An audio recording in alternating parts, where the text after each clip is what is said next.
sad night. A sad night. The lady in the lantern's out. Lady in the lantern? What do you mean? Light out yonder. It's from the lantern of some fisherman looking Never for a something fisherman, here. nor a soul who would venture there tonight. The Lady of the Lantern.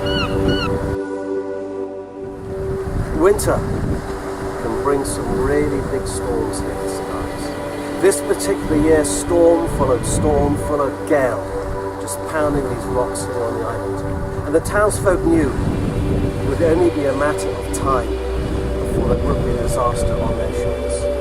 Then one night, when it's blowing up for this really dirty night, when the rocks were just shuddering under the impact of huge waves, the air filled with plumes of spray, the townsfolk saw the schooner approaching the island in trouble. But when the captain saw his position, he did everything he could to try and save his ship. The sea anchors were dropped, but the huge rolling waves just dragged the schooner closer and closer to the rocks. When it struck them, there was an almighty cracking sound, the sound of timbers cracking, breaking, twisting, splintering, and the screams of sailors being washed overboard to meet their fate. Well, the townsfolk knew that any rescue would have to come by sea. Over the rocks, that was impossible. So a fishing boat was launched, and with great skill and bravery, the St. Ives fishermen, they rowed round and got as close as they dared to that brig, impaled on the rocks. A rope was passed between the two, and some of the sailors from the ship were pulled to safety on this fishing boat. But all of a sudden, this young lady appeared from the hold of the ship, clutching a baby tight in her arms. Well, the sailors, they begged her, they pleaded with her to pass the child to them for safekeeping, where she was next pulled to safety. But she refused to be parted from her child. And at that very moment, the ship lurched, began to swim like a pendulum, causing everyone to hold onto the railings. The ship was now beginning to break up. Well, that caused a change of heart, and quickly the sailors agreed, and the lady, with her baby tight in her arms, was lowered into the water with a rope around her waist, where she was hauled towards the fishing boat. And on that passage, she fainted. And when her limp body was hauled onto the deck of the fishing boat, there was no sign of her child. Its body never recovered.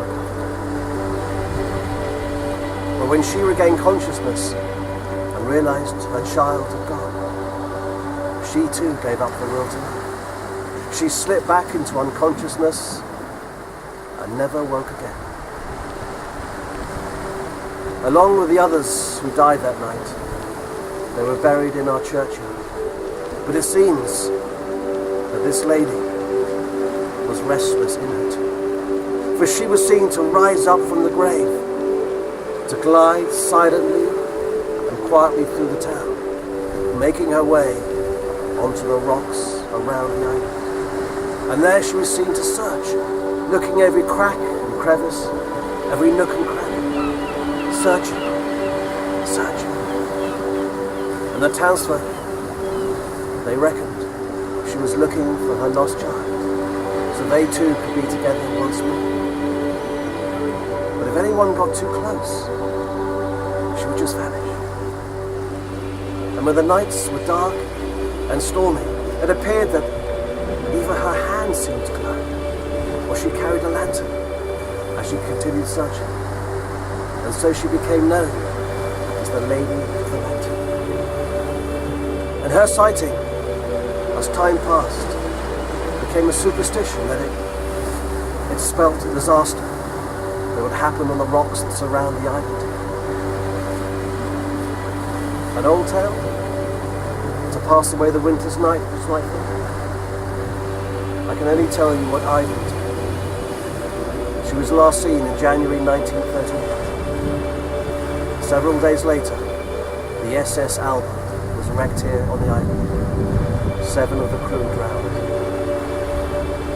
The Lady of the Lantern is one ghost the people of this town do not want to see.